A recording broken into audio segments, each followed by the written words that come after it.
Ha estado en la zona de conflicto, Meli. ¿Cuál es la situación en Oriente y cómo leemos esta situación? Muy buenos días, bienvenida a la mañana de Amanecidos. Estás en España, entendemos hoy. Hola, ¿cómo están? Sí, acá ando, estoy por España en este momento y me parece que nada, lo hemos vivido en general todos, creo que en principio como un alivio. Obviamente esto viene después de 2 años de genocidio, es decir, es un día en que las personas en Palestina, en la Franja de Gaza específicamente, se han levantado sin bombas sobre sus cabezas, básicamente. Y por otro lado, la alegría también de ver a los rehenes israelíes que todavía estaban en la Franja de Gaza reunirse con sus familias. Me parece que obvio esa es la primera sensación del día, pero al mismo tiempo creo que bueno, que lamentablemente hay que ser muy cautos. Yo personalmente no le llamo a esto un acuerdo de paz, para mí esto es un acuerdo de cese al fuego en principio, que ojalá se sostenga, porque en otros momentos también hemos visto situaciones de acuerdo de cese al fuego que después Israel ha violado y ha seguido atacando. Y por decirles algo nomás, digo, todavía el cese al fuego está, se supone sostenido, digamos, se sostiene todavía. Ahora, hoy ya contamos 5 muertos palestinos en Gaza asesinados por las fuerzas israelíes. Entonces, es un cese al fuego bastante extraño. Bueno, ¿y qué entonces qué se puede esperar de aquí en adelante y qué tendría que ocurrir para que realmente haya una situación de paz y también la situación de fondo, ¿no? Que es el Bueno, en reconocimiento principio, del Estado obviamente, palestino y el trazado de fronteras en un territorio. bueno, eso ya estamos hablando de un futuro muy futuro. Por ahora no estamos tan cerca de ese paso donde realmente podamos hablar de dos estados y una delimitación de fronteras. No estamos ahí todavía. Ahora lo que tenemos es, ya volvieron todos los rehenes israelíes que estaban en la Franja de Gaza, todos los que estaban vivos, volvieron y regresaron y ya están con sus familias y recibieron tratamiento médico y demás. Al mismo tiempo, Israel liberó a prisioneros barra rehenes, porque Israel también, digo, vive desde antes del 7 de octubre. Imagínense, yo me gusta explicarlo así, esto es cuando yo estaba ya cubriendo antes del 7 de octubre, lo que se vivía en Palestina era como una especie de la Argentina bajo dictadura, en ciertas cuestiones de violaciones de derechos humanos. Los israelíes tenían mucho control sobre las vidas de los palestinos y determinaban muchísimas cosas en la vida de los palestinos, en todo Palestina, ¿no? Eso se vivía antes. Lo que estamos viendo ahora es Israel liberó a algunos de los prisioneros, prisioneros que en muchos casos, 1.700 de ellos, eran personas que se habían llevado de Gaza sin ningún tipo de juicio, sin que sus familias sepan nada, incluyendo niños, incluyendo mujeres de 70 y pico de años, ¿no? Bajo la figura que ellos tienen de detención administrativa. Entonces, en ese caso eran detenciones forzadas que la ONU incluso llama desaparición forzada, ¿no? Por eso estoy hablando del paralelismo un poco con la Argentina, no porque sea lo mismo, obviamente, pero simplemente para que pensemos en un contexto que nos sea más cercano. Después sí habían unos 250 palestinos que sí tenían condena perpetua por crímenes, por actos de terror. 250 han sido liberados también en el contexto de ese acuerdo. Ahora, lo que sigue es una retirada de las fuerzas israelíes de la franja de Gaza. Lo van a ir haciendo parcialmente, no se van a retirar al todo. Y aquí hay que prestar mucha atención porque anteriormente cuando Israel prometió que iba a continuar en una segunda fase de retirada, violó el acuerdo y no lo hizo, ¿no? Entonces, lo primero que hay que ver es que se cumpla eso, que Israel empiece a retirarse efectivamente de la Franja de Gaza, que entre ayuda humanitaria, la ayuda humanitaria que es necesaria, porque ustedes van a escuchar a mucha gente que dice, no, pero si entra ayuda humanitaria en Gaza. Ahora, para que yo les dé un ejemplo, antes del 7 de octubre, la Franja de Gaza estaba bloqueada por Israel. Por lo tanto, la Franja de Gaza, los palestinos que vivían ahí, que antes eran más de 2 millones, ahora son menos de 2 millones porque se estima, hay 67.000 muertos confirmados y se estima que pueden ser más de 180.000 porque Israel no deja entrar a la prensa internacional a la Franja de Gaza para poder confirmar. Bueno, todos estos palestinos que vivían antes del 7 de octubre ahí, como vivían bajo un bloqueo, y esto significaba que no podían entrar y salir como quisieran, había un sistema de permisos y algunos nunca pudieron salir de un territorio que tiene 45 kilómetros por 10. Bueno, antes del 7 de octubre tenían que entrar por día 500 camiones de ayuda humanitaria con insumos, con cuestiones para bebés, para familias, remedios, etcétera. Eso antes del 7 de octubre. Hoy en día están entrando alrededor de unos 100 por día, ¿no? Y esto después de que Israel cerrara, bloqueara absolutamente la Franja de Gaza en marzo, si no me equivoco, donde estuvieron 11 semanas sin que entrara nada. Y por eso hemos estado viendo imágenes terribles de niños desnutridos y muriendo de desnutrición. Digo, hay niños que han muerto por no tener el suficiente alimento y esto no es una causa natural. Israel bloqueó el ingreso de alimentos, incluso la fórmula que necesitaban los bebés para alimentarse, y por eso muchos de los muertos son niños. Es súper crudo decirlo así, pero es lo que es. Son crímenes de guerra. Obviamente esto no está permitido bajo ningún punto de vista. Es lo que sucedió. Entonces ahora lo que necesitamos ver es que ingrese la ayuda humanitaria en las cantidades necesarias.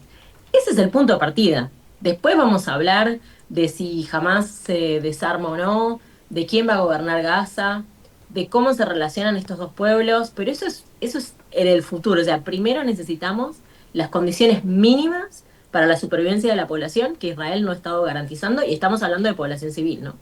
Claro, uno de los requerimientos de Israel es precisamente que Hamas se desarme. Ahora, ¿va a acceder a desarmarse? Es la pregunta, ¿no? Por ahora no sabemos, no hay una confirmación. Creo que sí hay que entender que Hamas está bastante debilitado, obviamente. Israel asesinó a sus cúpulas, pero al mismo tiempo uno tiene que cosa. Y bueno, gente que no pertenecía a Hamas, que de repente ve todo lo que está sucediendo y en realidad se une a las fuerzas de Hamas en estos 2 años que han transcurrido, ¿no? Entonces es difícil saber exactamente cuántos militantes hay hoy en día en ese grupo. Hay que ver si también se le dan a Hamas las condiciones de desarme necesarias. Mi foco de estudio muchas veces han sido procesos de paz, y uno puede estudiar, por ejemplo, el proceso de paz en Colombia de la FARC. Bueno, hay un desarme de la FARC, pero después el grupo se termina integrando en la política, ¿no? O sea, dejan las armas para decir, bueno, de todas maneras representan a un grupo de la población, y entran al sistema político como lo conocemos, a la institucionalidad, a poder ser votados. No es que tienen un lugar porque sí, sino que poder ser electos si la gente así quiere, ¿no? Todas esas son condiciones que varían de un proceso de paz a otro. Hay que ver cómo se van a dar acá. Hay que ver qué garantías también se les da a Hamas de seguridad, porque al mismo tiempo pasa mucho que en este conflicto, claro, se hace esta división como entre terroristas, ¿no? Como que los palestinos que usan la fuerza son terroristas, y el ejército israelí que usa la fuerza, claro, como es un ejército institucionalizado, está todo bien. O sea, si ellos asesinan gente, como son un ejército, son una fuerza a la que consideramos legítima, y entonces pueden hacer lo que quieran, ¿no? Entonces me parece a mí que si uno le pide un desarme a una agrupación, que digo, en el futuro es lo que se espera, ¿no? Obviamente, ojalá Palestina no tenga grupos armados, no tenga la necesidad de recurrir a grupos armados, sino que como un propio Estado pueda tener su fuerza, su ejército, porque ellos también tienen que cuidar, así como Israel tiene que cuidar su seguridad de estos ataques, como el ataque que ocurrió el 7 de octubre, bueno, Palestina también necesita tener una fuerza para ocuparse de su propia seguridad y de la seguridad de sus ciudadanos. Obviamente no son grupos armados los que pueden hacer esto de manera legítima y de manera apropiada, y sin que hayan violaciones a los derechos humanos también, porque al final son un grupo armado, ¿no? Pero bueno, todo eso el futuro nos lo dirá. Sin duda. ¿Cómo es la región, Meli, para que vos nos puedas explicar? O sea, está la Franja de Gaza, está Israel, está Cisjordania. ¿Qué lugar ocupa en este contexto Cisjordania? Bueno, me parece que está buena la pregunta, porque también ahí a la audiencia le invito a que, si les interesa este tema, obviamente lo más fácil es mirar un mapa, porque hay una cuestión complicada. Nosotros hablamos de Israel y de Palestina, como si fueran dos territorios bien delimitados, y no lo son. Vos bien lo decías, y la gente a veces pregunta, bueno, pero ¿qué es la Franja de Gaza? ¿Qué es Palestina? ¿Qué es Cisjordania? Primero hay que entender que había un territorio que antes de 1948, 1947, cuando empiezan las luchas por la independencia de Israel, todo el territorio que hoy es Israel y Palestina era la Palestina histórica. Así se le llamaba anteriormente a que se creara el Estado de Israel el siglo pasado. Después se crea el Estado de Israel, ¿no? Que ocupa una parte de ese territorio. Y lo que pasa con los territorios palestinos es que quedan divididos en dos. Entonces, cuando escuchamos Franja de Gaza y Cisjordania, es como si habláramos de provincias de Palestina, ¿no? Son los dos grandes territorios palestinos, más Jerusalén Oriental, que es la gran ciudad disputada. Ahora, el problema es que estos territorios no están conectados. Es como si para ir de, no sé, Capital a Caucete, tuviésemos que pasar en el medio por otro país, ¿no?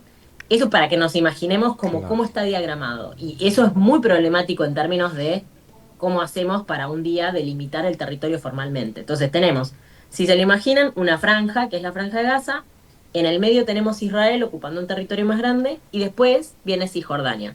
Ahora, para agregarle complejidad a esto, que ya es complejo, no son dos países con las fronteras bien delimitadas. Israel, a través de sucesivas guerras, fue ocupando más territorio palestino. Entonces, no solamente ocupó eso, digamos, ocupó partes del territorio que ahora ellos llaman Israel y que la comunidad internacional no reconoce, porque la comunidad internacional reconoce los límites de Israel hasta la guerra de 1967. Todo lo que ocupa después Israel la comunidad internacional dice, eso es territorio ocupado, eso no es Israel, aunque Israel lo llame Israel, y aunque cuando uno está ahí parezca Israel, porque son los soldados israelíes los que te dejan entrar y pasar, ¿no? Lo cual ya te habla de un sistema de ocupación y no de dos países, sino que hay un Ujú. extra, que es la complejidad, que es que en Cisjordania, y esto lo he visto yo de primera mano, no lo he leído en ningún libro, en Cisjordania Israel lo que ha empezado a permitir es asentamientos de colonos. ¿Qué son asentamientos? Básicamente, imagínense como si nosotros agarráramos una provincia y empezáramos a crear barrios o pequeñas ciudades que le pertenecen a Israel, ¿no? Dentro de Palestina, o sea, es una locura. Están militarizados, tienen seguridad israelí, hay muchísima violencia con esos colonos, pero entonces cuando nosotros vemos un mapa, vemos Cisjordania con manchitas, y las manchitas son los asentamientos que son israelíes en territorio palestino, Ajá. O sea, viviendo en Palestina y llamándole a eso Israel, ¿no? que Es, lo que es bastante pretende, complejo, pero bueno, si les interesa, les invito a ver un mapa. sin duda, lo que pretende Israel es quedarse con todo el territorio. Bueno, me parece que hay mucha gente tratando de evitar que eso pase. Obviamente no podemos saber a ciencia cierta qué es lo que buscan, pero me parece que todas las declaraciones de altos funcionarios en estos últimos 2 años, y antes te diría también, lo que pasa es que al mundo no le importaba y no estaba mirando este territorio antes del 7 de octubre, porque solamente parece que el tema importa cuando hay una tragedia para Israel y no cuando los palestinos viven bajo un régimen de un Estado terrorista, literal, es terrorismo de Estado lo que hace Israel con Palestina, y eso era antes del 7 de octubre. Bueno, me parece que en estos últimos 2 años han sido muy claros los funcionarios de Israel en su intención de anexar territorio, expulsar a la gente, pero hay que decir que este plan de Trump de 20 puntos, que no sabemos si se va a respetar para nada, es una propuesta sobre la mesa, pero ese plan dice que uno de los puntos es que Israel no va a anexar Gaza, y que entonces las y los gazatíes se pueden quedar a vivir ahí. Bueno, será parte también a lo que hay que prestarle atención, que eso es lo que me parece importante. No, que ahora estén los rehenes en sus casas no significa que esto sea determinado y es muy importante seguir prestando atención porque si no vamos a volver a las mismas violaciones de derechos humanos que existían previo al 7 de octubre, ¿no? Bueno, te agradecemos. Llama la atención la atención de la comunidad internacional sobre algunos conflictos en algunos puntos del mundo y no esto que vos decías, ¿no? Ya ocurrían situaciones de violaciones a los derechos humanos antes del 7 de octubre en Israel y no se le prestaba tanto atención y en otros puntos del mundo, incluso aquí en Latinoamérica, ocurren otras cuestiones y sí se le presta además mucha atención, ¿no? Que después implica bloqueo y bueno. Pero eso será harina de otro costal, digamos. Te agradecemos para próximas comunicaciones, te agradecemos muchísimo y bueno, yo siempre le pregunto a Meli en qué parte del mundo estás, porque ella Sí, no se sabe siempre, nunca. ella nunca se sabe, nunca se sabe. La que Así- puede, puede, Meli. Ahora claro, sí. Sí, sí, estoy en sí. España, ahora en unos días me voy para Kosovo. Ah, bueno. Ojalá, Lucho, ojalá. Bueno, te vamos a Pero llamar cuando bueno, estés no. allá para que nos cuentes. Claro, sí, lo que hago también mucho es, me quedo mucho en casas de gente y demás, y eso también me permite como periodista charlar con la gente del lugar, Claro. entender qué está pasando, y es lo que traté de hacer también en mi cobertura en todo este tiempo de Palestina e Israel. Me parece que en la Argentina tenemos muchos analistas de sillón que Sí. en su vida han pisado los territorios de los que hablan, y sobre todo, esto me parece que es una diferenciación que está buena dejarla ahí para que la gente tenga como la intuición cuando escuchan algo. Muchas veces los periodistas que les hablan desde Israel, hay muchísimos argentinos viviendo en Israel, Claro. ¿no? Entonces muchas veces cuando escuchan a un periodista hablar desde Israel, esos periodistas en la mayoría de los casos nunca han pisado Palestina, a pesar de que les queda a dos Claro. pasos. Hay un muro que separa los dos territorios construido por Israel. Entonces también nos habla de una ceguera de ellos que no han visto lo que pasa del otro lado. Y me parece que eso está bueno como audiencia para que entendamos, bueno, está bien escuchar estas voces, pero también hay que escuchar otras, porque alguien te tiene que contar también lo que está pasando del otro lado del muro.